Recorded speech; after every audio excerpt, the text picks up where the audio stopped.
Hi, I'm David Zinger, and I'm talking with Phil today. And the best advice I ever had was from my son when he was young and he was a goalie. And I asked him, did he feel the pressure? And he said, no, every time before he got in the net, he just said to himself, I'll see what I can do. And let's see what we can do with our time together, Phil. I'll see what I can do. How old was he when he said that, David? Eight, eight. Wow.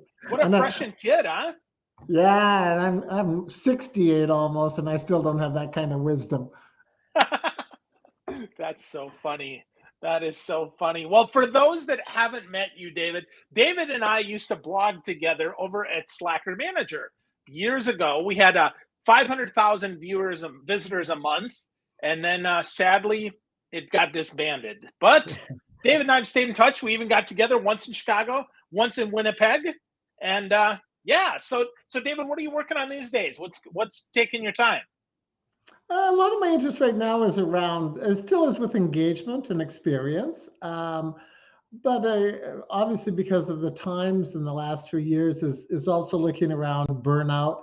I mean, I worked on burnout in 1982. I was doing workshops, and although some things have changed, and we're 40 years later, it's come back full circle.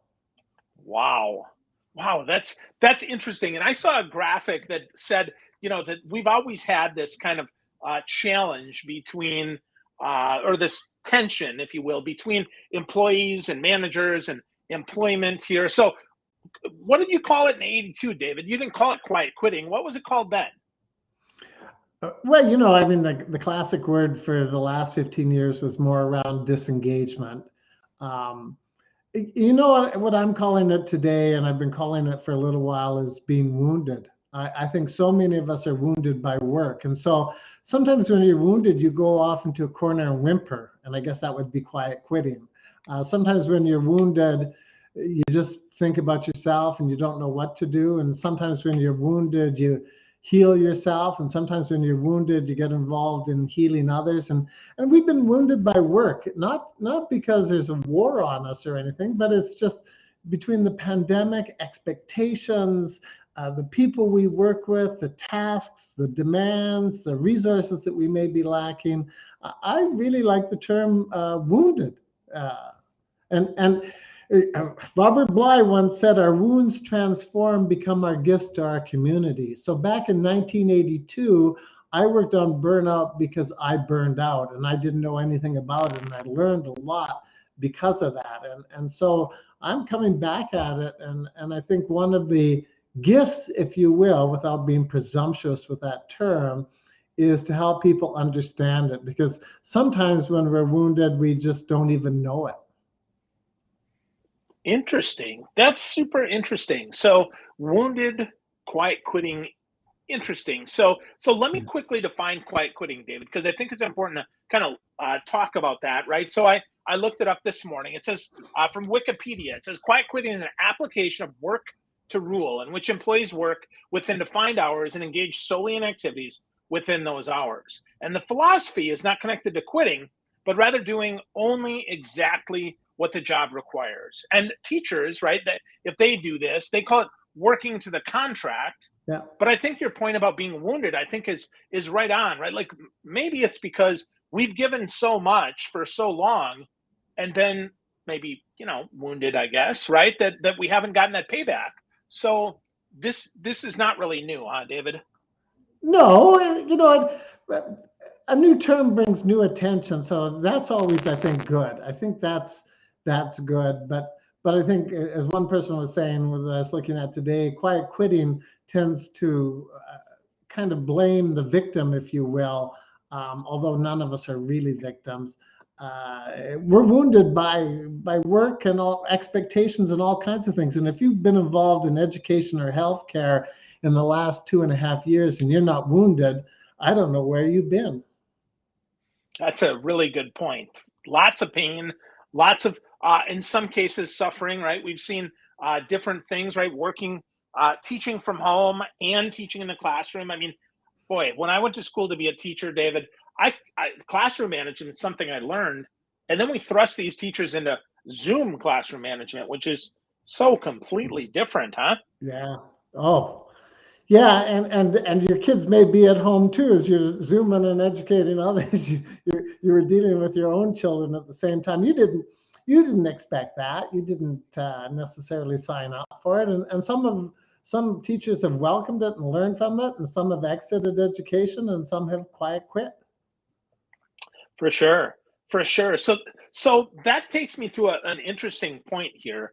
And that is, HBR, I read an article that they published last month that quiet quitting is about bad bosses, not bad employees, which I think is interesting, right? It's the opposite of that victim blaming, which you talked about. And I think that's more right on. I mean, if employees are feeling unappreciated, unloved, uh, expectations are have completely changed, right? This was my job title, now it's this, and I'm being paid this, and you're expecting more and expect me to do less, in some cases even reduced pay. I would tend to say that's bad communication from a bad boss. What you say, you? Well, I don't want to lambaste bosses because bosses are employees too in some ways. So, we run into a heck of a lot of difficulty when we see villains and victims and being helpless around that kind of stuff. Um, there's no doubt in my mind, Phil, that say if we go and use my term burnout, which is aligned with quiet quitting, um, there's organizational factors and interpersonal factors that contribute. But if you wait for someone else to make things better, you may literally die in the process. So I still like to think of what sense of agency or efficacy, and sorry, I'm a psychologist, so I use those stupid terms. But what sense of efficacy or agency do we have about our own lives? And if we don't do something ourselves, and if we wait for someone, we can end up victimizing ourselves. So I'm not letting anybody off the hook, but I'm also not sticking a hook into anyone either. So I like to look at what we can do, and you can go to the organization and you can bring things forward, but don't go home every night complaining that they haven't changed this or they haven't changed that, or all those other things, or you're just perpetuating something yourself. Okay. Okay, I can get behind that. I agree. Right? Yeah. We have more agency than we know, or than we take, I guess, a lot of times.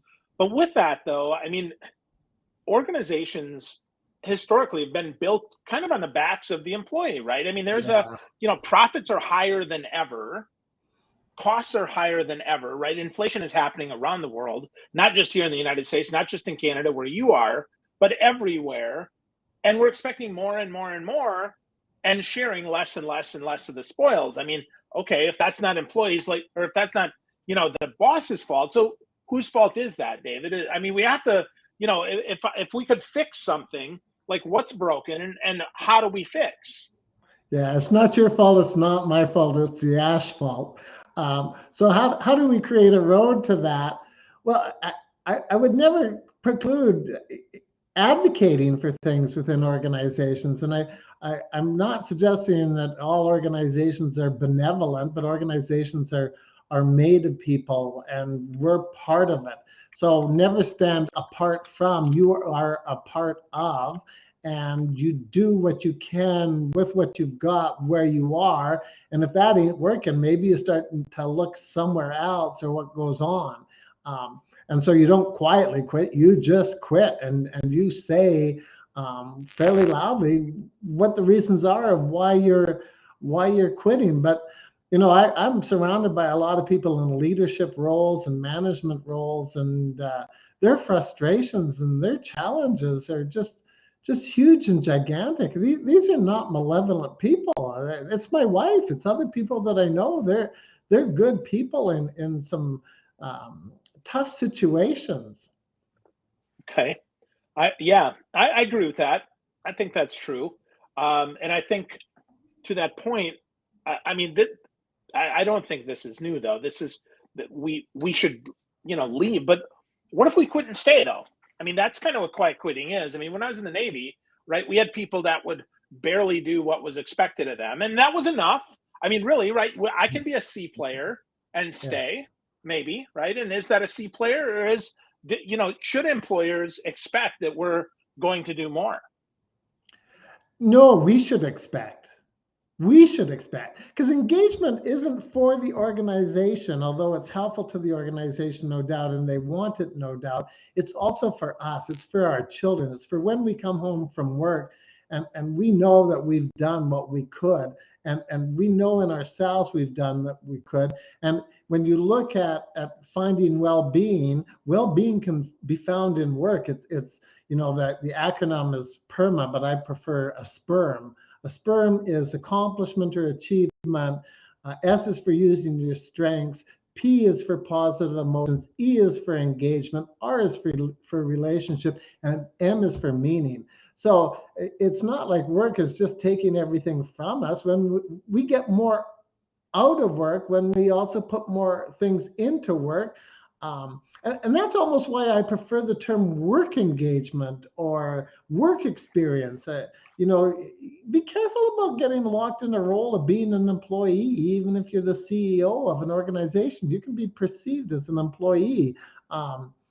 It's problematic.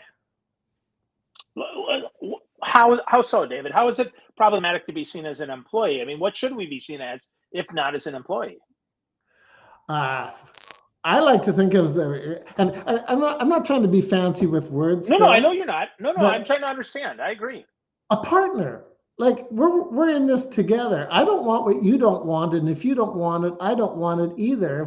If it's not working for you, then let's make a change. If it's not working for me, let's make a change. If it's not working for either of us, then we need to make a bigger change. So, and I'm not trying to add more demands to leaders and managers, but it is very key and important to have conversations and to work together for the benefit. And I've got a lot of my friends who have retired, and I don't think they realize that being retired doesn't mean you stop working. They still have to engage in various forms of work. It may not be paid work, and for some of them it is paid work. That's why we need to look at work engagement. We were caught off guard when the pandemic sent so many people home and things like that. People were trained to be good employees, and now they have to be good managers of their own work because no one was over their shoulder watching them. We failed with employee engagement about trying to engage people in their role, and then all of a sudden everything was put a flutter and everything was done in certain ways with that. That's interesting. I mean, I think there's a lot there, David, for sure. So let's pivot just a smidge here. Sure. From quiet quitting, let's talk about happiness, which is interesting. Gallup is talking about happiness now, which is really interesting. They're measuring happiness, and they talk about the global rise of unhappiness, which I think is directly related to this quiet quitting. Fascinating to me because over the years, they've measured this Gallup Q12, which is super important. We've talked about that in the past lots of times, but now they're talking a composite measure of the 5 negative experiences: anger, stress, sadness, physical pain, and worry. And we're now up to like 33 or 34% of people that are feeling a negative 5 or more, one of those negative experiences. So it is, you mentioned, okay, we have more agency. So how do we help that, right? Do we get happy and therefore we produce better work, or do we expect that the organization is going to help us be happy and then we produce better work? Well, I'm certainly not going to wait for any organization to make me happy. If it happens, it's great. I mean, Zappos was the classic one years ago about making everyone happy and things like that. And, everybody's experience is a bit different along the way with that. Gallup themselves just keep rebranding the Q12. For a while it was an engagement survey, and then it was a well-being survey, then it was a happiness survey. Next, they'll probably call it a resilience survey, whatever sells. I'm a little skeptical of that.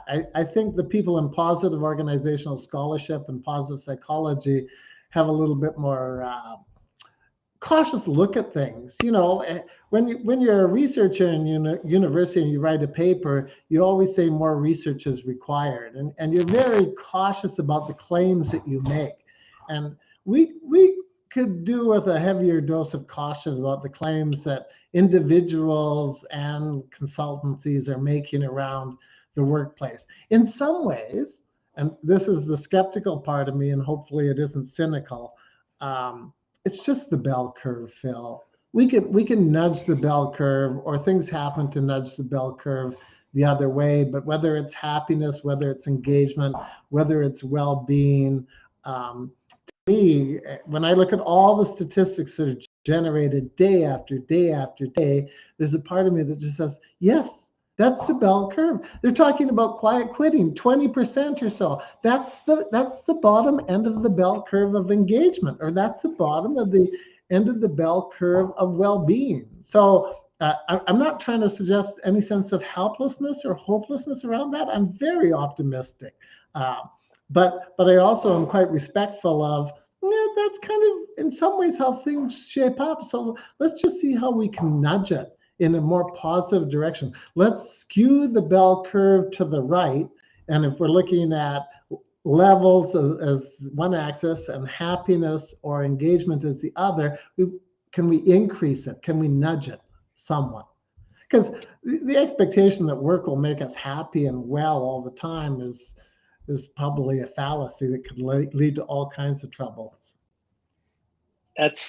I agree with that. I think that's very interesting. So with that, David, to prove your point here, same study, right? Gallup's been or same article. I mean, the number of people living their best lives has more than doubled to 7.4%. And ready for this? The number of people living their worst lives has quadrupled to 7.6%. So the numbers are almost the same on the ends, right? To your point about the bell curve, right? We're seeing that end getting worse. And certainly one might argue that the chronic unhappiness is getting deeper and more of a chasm between the top. Certainly we might say that, but that is absolutely a bell curve. That's almost 10% on both ends, which proves your point there, David. I just want to provide some statistics there for those who like math. Yeah, in statistics, you call it regression towards the mean. It always goes back kind of from a statistical point of view.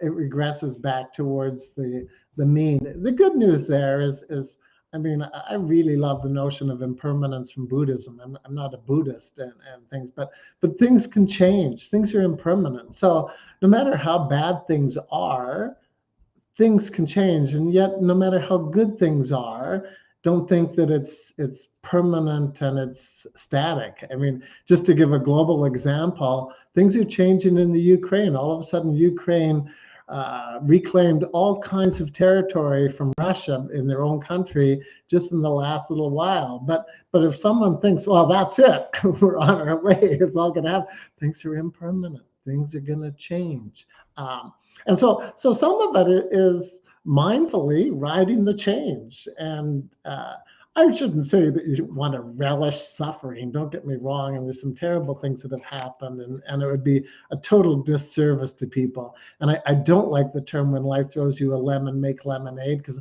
I want to know who threw the lemon at me and why did they throw the lemon at me. But I don't want to become a sourpuss.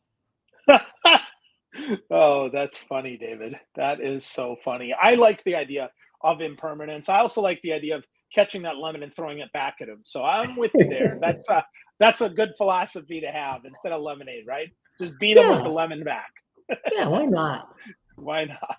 That's funny. So David, let's talk about managers here, because that's where you and I, where we're together here, and I think that's important. So how do we, if we're a manager now, if we're a leader now, and we're hearing this quiet quitting, like what advice do you have for those managers, like actionable advice that they can actually do?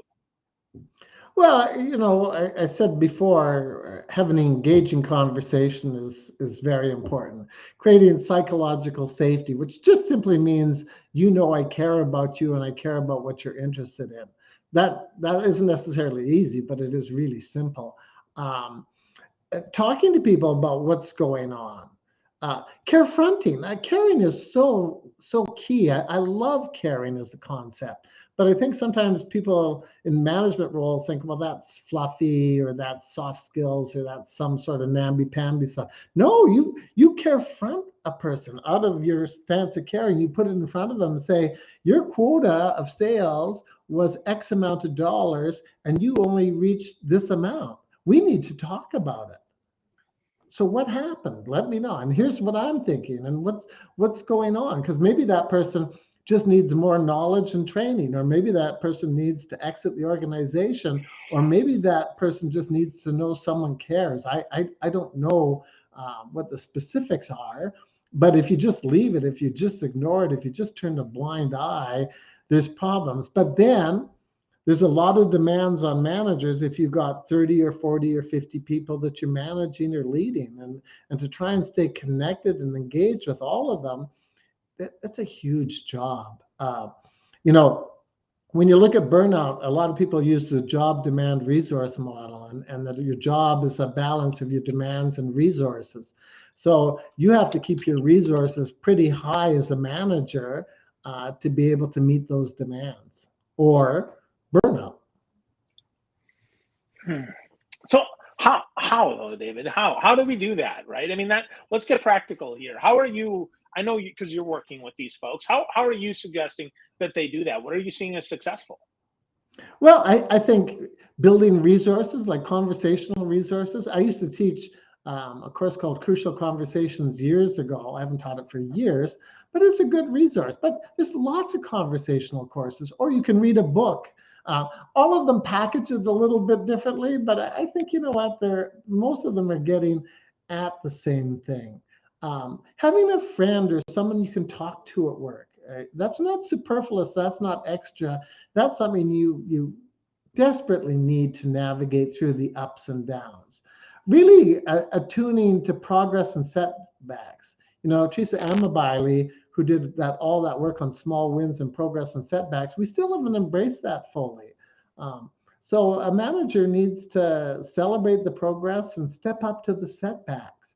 But they also need the resources. I mean, I watched my wife in her healthcare leadership role at this point in time. There's just so many demands for her to try and meet that, and she can't necessarily meet them all. And she has to look at the resources to keep her own well-being and things going. So it's a balancing act, and it's never a static balance. It's a dynamic balance. It's changing from moment to moment. So having a sense of humor, just put things in perspective, having a sense of mindfulness. Let me use one quick example. You're a manager, you've got no time for mindfulness because you've got a bazillion things to do. But what I found is that careful listening, when you really move away from yourself and listen carefully to another person, it's a mindful act. So in the process of listening to the other, you are also practicing mindfulness for your own well-being. You're fusing those two things together that seem so separate, because one feels like demand, listening to the staff member who's having difficulty. The other sounds like a resource, being mindful, and there is no stress in the present moment, gathering that strength. Well, what if you fuse more of those things together? And so when I teach listening to people, I tell them it's also a stress reduction mechanism for yourself, although you're going to hear things that you're going to have to act upon. In some ways, it creates its own mindfulness. If you had a tough day at home with the children, and now you're actively listening to someone, it's let go of all the stress you just had with your children, at least for that moment. And when you pick up that stress with your children again later, it's no longer quite the same. I don't know how it'll be different, but I do know it'll be different. And sometimes it'll be different in a more positive way. Well, and sometimes that pause is all we need to reframe. Sometimes that pause of being fully present with somebody else helps us slow down, be Yeah. present with ourselves, and understand that, to your point of impermanence, this too shall pass, right, David? Yeah, it's all going to pass. The Queen showed us that. There you go. There you go. So David, so what's got you, you've done so many cool things. I mean, your piece of art from Artists at Work hangs in my kitchen. Still, Oh. I still have that up. You've done beekeeping. I mean, you've done a lot of cool stuff. So what are you working on right now, David, that you're excited about? Well, pretty much what we're talking about, the whole idea of uh, burnout and our wounds transform, become our gifts to our community without overselling it, without going rah rah Kubisaw, believe, conceive, achieve, win one for the Gipper kind of thing. I think there's a real place for authentic, vibrant engagement that makes a difference for us as individuals and for others. And I've been working on that for a long time. I'm much more realistic about who I'm trying to reach, and if I reach one or two people, that's pretty solid. So being able to talk with you today is really awesome, because maybe one thing I say just gets you thinking a little different. And if someone else is watching us or someone else listens to this, maybe it captures with them. I don't have any more big, grandiose goals of what I'd like to achieve and what I'd like to write or whatever. I'm still writing a lot. I'm teaching a fair bit. I just really like being involved with people. And on a side note, I'm working a lot with palliative care, and I'm volunteering and doing some presentations in Manitoba around that, because that is, the ultimate impermanence, and how we handle the little and the big impermanences influence each other. Yeah, influencing each other. That's something I think we can all agree we actually can do. And I think that's a big miss, right? If we give that up and we don't take that agency that we can influence each other, I think that's a big miss. Yeah. I on another note, because I've been around a while, I'm 60, I'm going to turn 68 this month. It all seems to be circling around. Like, I mean, as I said, I'm working on burnout back in 82, and here it is 40 years almost exactly, and it's all back together. I wrote my master's thesis on humor back in the 1990s, and here it is again. Humor is becoming important.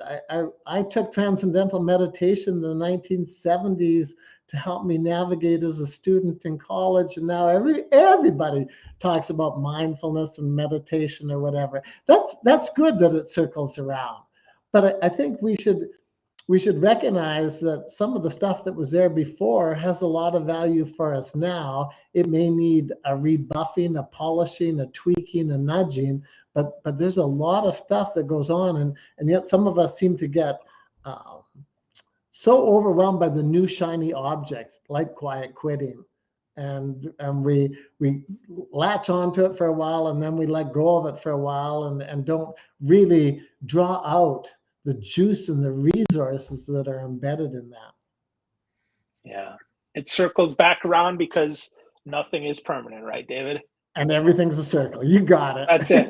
Right? See, I figured you out. I finally understand you, David, after all these years. I figured you out. So I'm shallow, but boy, I like a nice circular Chicago deep dish pizza. Right? Yeah, for sure. We can go to Pizzeria Due next time. I'm down in Orlando now. So if you come down, please let me know, David. I'd love to see you again, my friend. Oh, I'd love to see you too. That'd be awesome. Yeah. Yeah. So friends, if you want to get to know David Zinger more, you go to davidzinger.com. There's lots of resources there. David has on burnout, and he doesn't call it quiet quitting. He calls it being wounded. And I think that's something we all can relate to. So David, if you had one more thing that maybe I didn't ask you or that you want to share, that maybe you want to reinforce, what would that be? Let me think for a moment, Phil. I as much as I've worked on it, I think there's so much value in engaging, and that's where I'm pissed off at the term employee engagement. It took that word engagement and it brought it into that realm when people who are retired need to engage. People are engaging in their final stages of life. Children are engaging in play and being with their parents. I think, the more you get into something, the more you'll get out of it.